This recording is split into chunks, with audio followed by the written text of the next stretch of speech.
வணக்கம். நான் உங்கள் அன்பான சயின்டிபிக் வேதிக் அஸ்ட்ராலஜர் அஸ்ட்ரோரஞ்சி பேசுகிறேன்.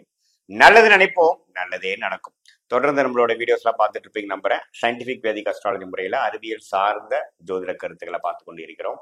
எந்த விதத்துல மூட நம்பிக்கையில் போகாமல் உள்ளது உள்ளவாறு நம்ம மிகைப்படுத்தாமல் பார்த்து கொண்டு இருக்கிறோம். அந்த அடிப்படையில இந்த வீடியோல நம்ம என்ன பார்க்கறோம்னா, கன்னி ராசி 2025 ஜனவரி மாதம் எப்படி இருக்க போகிறது, எப்படிப்பட்ட ஒரு பலாபலன்கள் நிறைந்த ஒரு மாதமாக, ஆண்டின் முதல் மாதமாக கன்னிராசிக்காரர்களுக்கு இருக்க போகிறதுன்னு பார்க்க போறோம். அதுக்கு முன்னாடி ஃபர்ஸ்ட் டைம் நம்மளோட சேனல் வரவங்க மறக்காம சப்ஸ்கிரைப் பண்ணுங்க. ஸோ தட் தொடர்ந்து நம்மளுடைய காணொலிகள் உங்களை அடையும். பாத்தீங்கன்னா கன்னிராசிக்கு 2025 ஜனவரி மாசம் எப்படி இருக்கும் பார்க்கும்பொழுது, மாத கிரகம் என்று சொல்லப்படுகிற குரு 9ஆம் இடத்திலே நீடித்திருக்கிறார். சனி 6ஆம் இடம் என்று அருமையான இடத்துல நீடித்திருக்கிறார். ராகு 7லும், ராசிக்குள்ள கேதுவும் இருக்கிறார். குரு பார்வை பெறுகிறார்.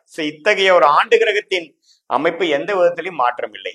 ஆனா மாத கிரகத்தின் பயிற்சிகள் எப்படி ஒரு தாக்கத்தை கன்னிராசிக்காரர்களுக்கு கொடுக்க போகுதுன்னு என்று பார்க்கும் பொழுது, கன்னிராசியின் அதிபதி என்று சொல்லப்படுகிற புதன் ஒரு 3 நாட்கள் ஜனவரி 3ஆம் தேதி வரைக்கும் பாத்தீங்கன்னா விருச்சிகத்திலிருந்து குரு பார்வை பெற்றிருந்தாலும், அதுக்கப்புறம் 4ஆம் இடம் தனுசுக்கு போய் 10ஆம் இடத்துக்கு கனெக்ட் ஆகுது. தன் வீட்டை தன்னை பார்க்கக்கூடிய, மிதுனத்தை பார்க்கக்கூடிய அந்த புதன் அற்புதமான ஒரு அமைப்பு. ஸோ 3ஆம் தேதியிலிருந்து கிட்டத்தட்ட ஜனவரி 21ஆம் தேதி வரைக்கும் அந்த ஒரு 2.5 வாரம் பாத்தீங்கன்னா மாதத்தின் மிடில் பகுதி, நடுப்பகுதி அருமையான ஒரு மாதமாக, அருமையான ஒரு காலகட்டமாக தொழில் முயற்சிகள் மேம்படக்கூடிய அமைப்புகளும், இவ்வளவு நாளா முயற்சி செய்தது டக்குன்னு இந்த 2 வாரத்துல எல்லாம் அமைஞ்சிருச்சு சார். டக்குன்னு எல்லாம் அமைஞ்சிருச்சு.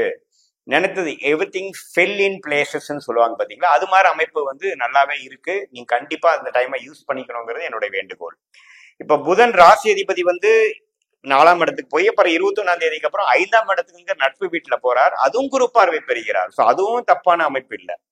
ஸோ அருமையான ஒரு பொற்காலம் உங்களுக்கு ஆரம்பிக்க போகுது. 2025 ஏப்ரல் மாதத்துக்கு அப்புறம் ஆகக்கூடிய சனி பயிற்சி அருமையான பயிற்சி தான். 7ஆம் இடத்துக்கு வந்தாலும் நல்ல உத்வேகமாக வாழ்க்கையில் ஜெயிக்கக்கூடிய அமைப்பு. ராகு 6ஆம் இடத்துக்கு கடன் நோய் எதிரி குறைக்கக்கூடிய அமைப்புக்கு வேணுங்கிற ஃபவுண்டேஷன் விஷயங்கள், ஒரு நல்ல ஒரு அமைப்பு, நல்ல ஒரு பிளசன்ட் சர்ப்ரைசஸ் நிறைந்த ஒரு மாதமாக ஜனவரி மாதம், அடுத்து வரக்கூடிய சனி பயிற்சி காலகட்டத்துக்கு வேணுங்கிற ஒரு ஃபவுண்டேஷன், ஸ்டார்டிங் பாயிண்ட், ஆரம்பகட்ட சிச்சுவேஷன்ஸ், ஆரம்பகட்ட நடவடிக்கைகளை கொடுக்கக்கூடிய ஒரு மாதமாக ஜனவரி 2025 இருக்க போகிறது என்பது கன்னிராசிக்காரர்கள் தெரிந்து கொள்ள வேண்டும். அதே சமயத்துல சுக்கிரன் பாத்தீங்கன்னா ராஜயோகாதிபதி 6ஆம் இடத்திலே இருக்கிறது தவறில்லை.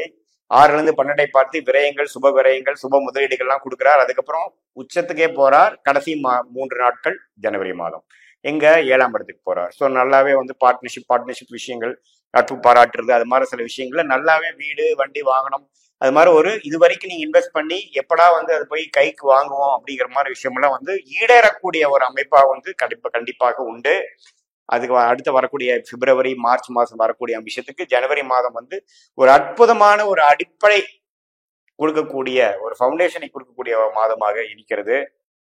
அதுவும் இல்லாம செவ்வாய்ங்கிறவர் பாத்தீங்கன்னா கன்னி ராசிக்கு ஆகாத ஒரு கிரகம். அவர் நீச்சமா இருந்து 11ஆம் இடத்துல இருக்கிறது அற்புதமான விஷயங்கள். நல்ல லாபம் பெறக்கூடிய அமைப்புகள், எதிரிகளின் நடமாட்டம் குறைவா இருக்கிற அமைப்புகள், எதிரிகள் பலவீனம் ஆகக்கூடிய அமைப்புகள் எல்லாம் கொடுக்கக்கூடிய அமைப்புகள். செவ்வாய் 11ஆம் இடத்துல நீடித்திருக்கிறார். கிட்டத்தட்ட பிப்ரவரி, மார்ச், ஏப்ரல் எல்லாம் பாத்தீங்கன்னா அதே இடத்துல தான் 10க்கும் 11க்கும் டிராவல் பண்ணக்கூடிய அமைப்பு. ரெண்டுமே கன்னிராசிக்கு சாதகமான கிரக அமைப்பு தான் செவ்வாய் பொறுத்த வரைக்கும். செவ்வாய் அமைப்பும் நல்லா இருக்கு, புதன் அமைப்பு நல்லா இருக்கு, சுக்கிரன் அமைப்பு நல்லா இருக்கு, சூரியனோட பயிற்சி நல்லா இருக்கு.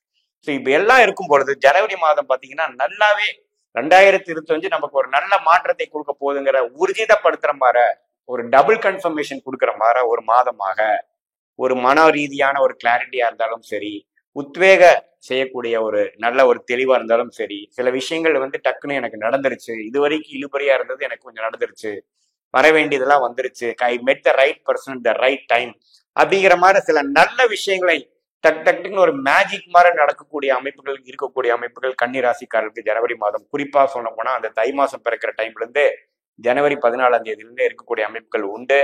இதை எல்லாரும் நல்லாவே யூஸ் பண்ணிக்கணும். யூஸ் பண்ணி அடுத்து வரக்கூடிய காலகட்டத்துக்கு மாணவர்களா இருந்தாலும் சரி, நடுத்தர வயதினராக இருந்தாலும் சரி, யங்ஸ்டர்ஸா இருந்தாலும் சரி, சீனியர் சிட்டிசனா இருந்தாலும் சரி, ஹவுஸ் ஒய்ஃபா இருந்தாலும் சரி, அடுத்த வாழ்க்கை கட்டமாகிய சில வசதி வாய்ப்புகள், சில உயர்வுகள், சில பெனிஃபிட்ஸ், அடுத்த கட்ட ஸ்டெபிலிட்டி, இதெல்லாம் நோக்கி போகக்கூடிய ஒரு அற்புதமான ஒரு ஆண்டாக 2025 ஜனவரி மாதம் ஆரம்ப மாதமாக இருந்து அடுத்த வரக்கூடிய மாதத்துக்கு ஒரு நல்ல ஒரு அடித்தளத்தை கொடுக்கக்கூடிய ஒரு மாதமாக இருக்குதுங்கிறது நம்ம தெரிஞ்சுக்கணும். இது ஒரு பொதுவான பலனை தவிர உங்களுடைய ஜென்ம ஜாதகத்துல தசாபுக்திகள் எப்படி போய் கொண்டிருக்கிறது, நீங்க எந்த லக்னம், லக்னாதிபதி எப்படி இருக்கிறார், எந்த நட்சத்திரத்துல பிறந்தீங்க, அந்த நட்சத்திரப்படி இப்ப என்ன நீங்க தசாபுக்திகள் போய் கொண்டிருக்குது, தசநாதன் கோச்சாரத்துல எப்படி இருக்கிறார், முக்திநாதன் இப்ப நான் சொன்ன கோச்சாரத்துல எப்படி வராருங்களா வச்சு எல்லாம் மிக்ஸ் பண்ணி ஒரு துல்லியமான ஜாதக பலன் 2025-26 எப்படி இருக்குங்கிறது நாம கண்டிப்பாக உங்க லைஃப்க்கு கரெக்டான டெசிஷன் எடுத்து போகக்கூடிய அமைப்புகள் கொடுக்கலாங்கிறது இந்திய வேத ஜோதிடம் சயின்டிபிக் வேதிக் அஸ்ட்ரானமி முறையில கண்டிப்பா பார்க்கலாங்கிறது நீங்க புரிஞ்சுக்கணும். மீண்டும் மற்றொரு காணொளியில் சந்திப்போம். நன்றி, வணக்கம்.